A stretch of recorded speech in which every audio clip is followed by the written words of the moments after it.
آپ تمام ساتھیوں کو میرا سلام عرض ہے۔ دوستو فائنلی آج پھر ہم حاضر ہیں آپ کی خدمت میں۔ ڈاکٹر سید محمد محسن اور دنیا کے مایہ ناز افسانہ نگار اور ماہر نفسیات کی شخصیت، تعلیمی سفر اور ادبی کارناموں کا ایک جامع جائزہ پر مشتمل ایک چھوٹی سی ویڈیو لے کر جو آپ کے امتحان میں ایک اہم رول پلے کر سکتے ہیں۔ تو چلیے سیدھے چلتے ہیں اسکرین پر اور چیزوں کو جاننے کی کوشش کرتے ہیں۔ سب سے پہلے ڈاکٹر سید محمد محسن کی ایک چھوٹی سی تعارف اور ادبی مقام کو جاننے کی کوشش کرتے ہیں۔ ڈاکٹر سید محمد محسن کا شمار اردو ادب کے اہم ترین افسانہ نگاروں میں ہوتا ہے، یعنی ان کا شمار جو ہے ادب کے اہم ترین افسانہ نگاروں میں ہوتا ہے۔ وہ علم نفسیات یعنی سائیکولوجی کے مایہ ناز پروفیسر تھے۔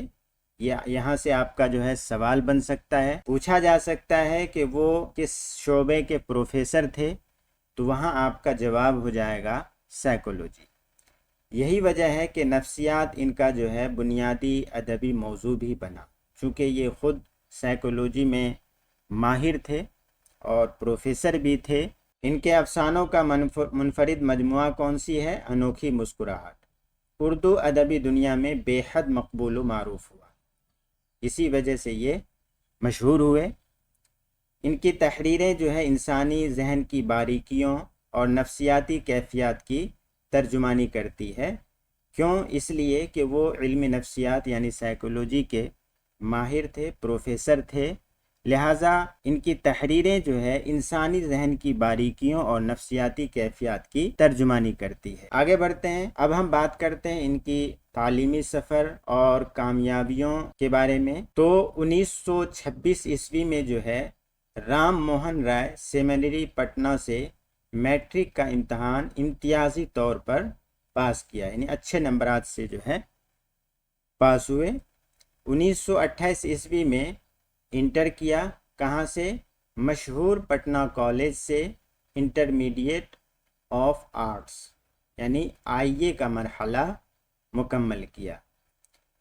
اب 1931 میں بی اے کیا نفسیات کے ساتھ، ٹھیک ہے، بی اے آنرز کی ڈگری حاصل کی، اور وشے کیا تھا؟ مضمون کیا تھا؟ نفسیات۔ آگے بڑھتے ہیں، 1934 میں انہوں نے جو ہے ایم اے کیا نفسیات میں پٹنہ یونیورسٹی سے، اور فرسٹ کلاس سے جو ہے پاس ہوئے، اور پھر جو ہے گولڈ میڈل جیتا۔ شعبہ تدریس میں جو ان کا عروج ہوا اس کے بارے میں ہم تھوڑا سا جان لیتے ہیں کہ ڈاکٹر صاحب نے 1938 میں پٹنہ کالج کے شعبہ فلسفہ میں عارضی لیکچرار کے طور پر تدریسی سفر کا آغاز کیا۔ یہ جو ہے پہلا سفر ہے ان کا جس میں عارضی لیکچرار کے طور پر بحال ہوئے، یعنی ماسٹر رول پر۔ پھر 1948 میں وہ مستقل لیکچرار بن کر پٹنہ یونیورسٹی کے شعبہ نفسیات میں منتقل ہوئے، ٹھیک ہے، کب؟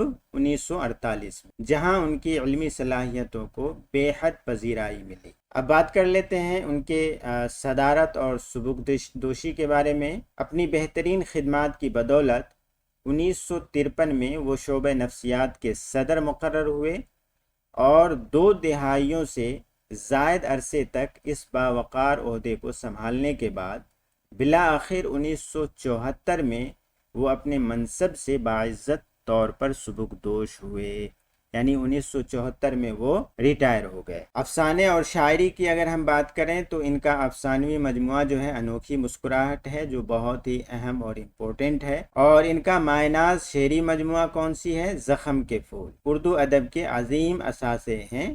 یہ 2 کتابیں ان کی بہت ہی مشہور ہیں، ایک کتاب ہے انوکھی مسکراہٹ جو افسانہ ہے، اور دوسرا ہے زخم کے پھول جو شعری مجموعہ ہے، ٹھیک ہے۔ یہ چیزیں آپ کو ذہن نشی کر لینی چاہیے۔ ان کے گراں قدر نفسیاتی مضامین کا مجموعہ نفسیاتی زاویے، نفسیات اور تنقید میں اعلیٰ مقام رکھتا ہے۔ اب ہم بات کر لیتے ہیں ان کی ایک نجی زندگی اور وفات کے بارے میں، جو اکثر ایگزام میں پوچھا جاتا ہے۔ 1973 میں اہلیہ کے ہمراہ جو ہے فریضہ حج ادا کیا، اور 2002 میں دہلی میں علاج کے دوران آپ کا انتقال ہو جاتا ہے۔ تو دوستو یہ تھی ہماری آج کی اہم جانکاری پر مشتمل ایک چھوٹی سی ویڈیو اگلے ایپیسوڈ میں ہم آپ کو افسانہ فرار اور چند اہم معروضی سوالات و جوابات کے ساتھ حاضر ہوں گے۔ آج کے لیے بس اتنا ہی۔ خدا حافظ۔